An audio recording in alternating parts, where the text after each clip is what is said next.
I'm going to start with you, Tom. Number one priority for you in the future G space this year.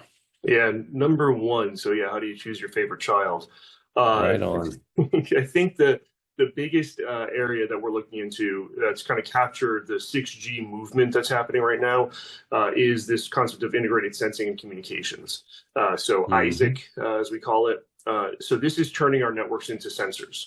I mentioned before about the kind of a critical infrastructure protection around Whidbey Island and kind of expanding the networks to actually provide, these eyes and ears. How do you connect in sensors, but how do you use the network as a sensor itself? It's a really exciting concept. We're all interested right now in the counter drone space.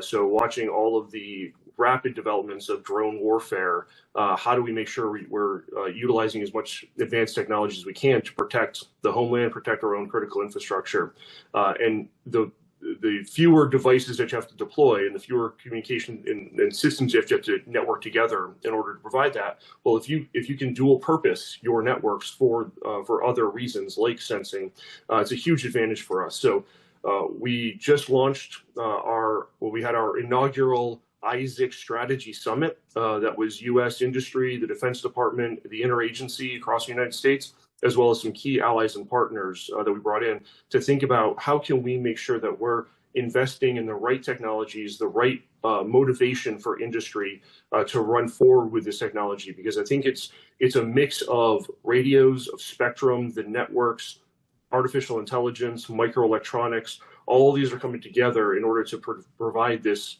new idea of sensing. And the main use case that we've identified for this is that counter drone concept, because it is a kind of a perfect match of the density of these networks and the availability of spectrum and signaling in order to use them to detect where things are, what's happening, identify drones versus people and vehicles and birds and things like that.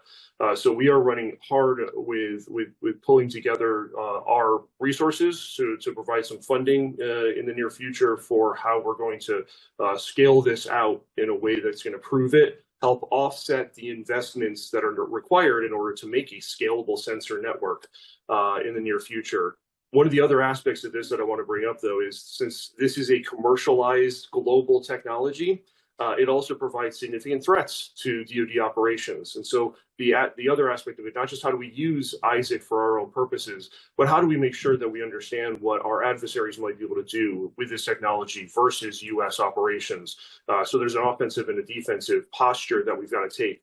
So it's a really, really exciting scalable problem set that we're going after. So it's going to take a lot of investment. It's going to take a lot of work across the U.S. government, working with our commercial industry in order to make this happen. But it's right for U.S. innovation and right for U.S. leadership.